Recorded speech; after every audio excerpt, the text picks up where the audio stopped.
Yo le bon Annyeong, j'espère que vous allez bien. Alors pour la vidéo d'aujourd'hui, on va utiliser un accessoire absolument indispensable puisqu'il s'agit d'un énorme casque. Alors pourquoi aujourd'hui on va utiliser un casque? Parce que l'on va parler de la musique 8D. Alors pour faire simple, on va parler de la musique 8D l'année dernière. Je pense que c'est une des C-boomeuses ou un des C-boomers qui m'en a parlé et qui m'avait dit vas-y écoute de la musique 8D, tu vas voir ça va être incroyable. Alors avant de vous faire une petite démonstration de ce que l'on pourrait entendre avec de la musique 8D, ce que l'on ressent avec de la musique 8D, faisons d'abord une petite analyse de ça. Alors déjà, pour être clair, la musique 8D n'existe pas. Une musique 8D ne peut absolument pas exister lorsque l'on vit dans un monde qui est en 3D. La 3D, les 3 dimensions sont les seules dimensions qui existent. Tout ce qui se rajoute au-dessus de la 3 dimensions comme la 4D, la 5D et autres, c'est des éléments qui vont être ajoutés pour rendre votre expérience encore plus prenante. Par exemple, dans un cinéma 4D, vous allez avoir le siège qui bouge. On va vous envoyer de l'air sur la gueule. Quand on arrive à la 5D ou à la 7D, on peut par exemple utiliser un accessoire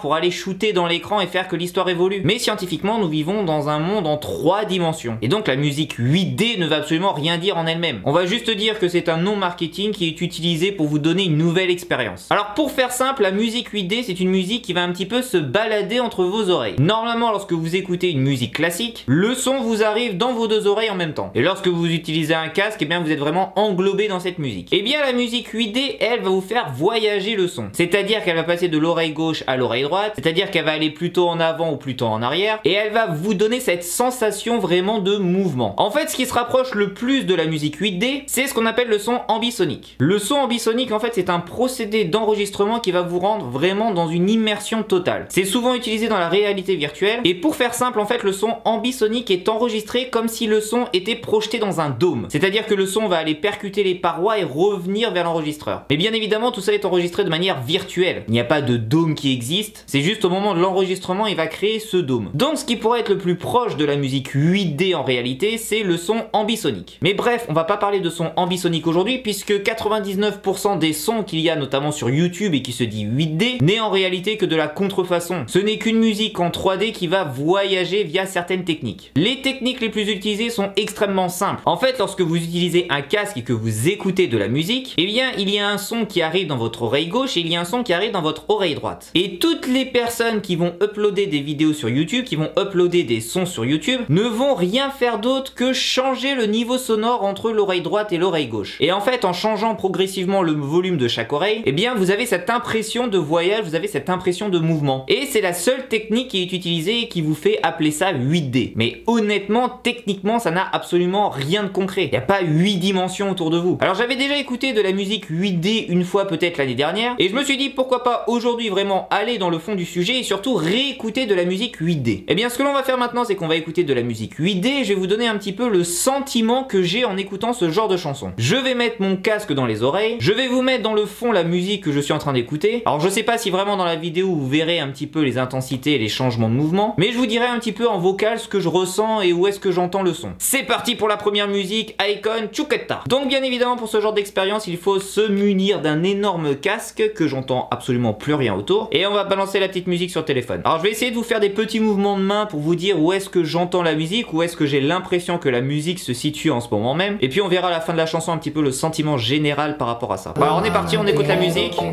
et je sens déjà le mouvement du son. Là il est plutôt dans cette oreille là, et là il voyage, il va à droite, il va à gauche. Toujours à... Ah, ça voyage. C'est assez bizarre, hein. Quand vous écoutez ça pour la première fois ou la deuxième fois, c'est vraiment bizarre. Vous avez ce mouvement qui apparaît. C'est assez perturbant honnêtement, hein. Là il est plutôt en arrière. Des fois il passe en arrière. Vous avez l'impression que le son passe derrière votre tête.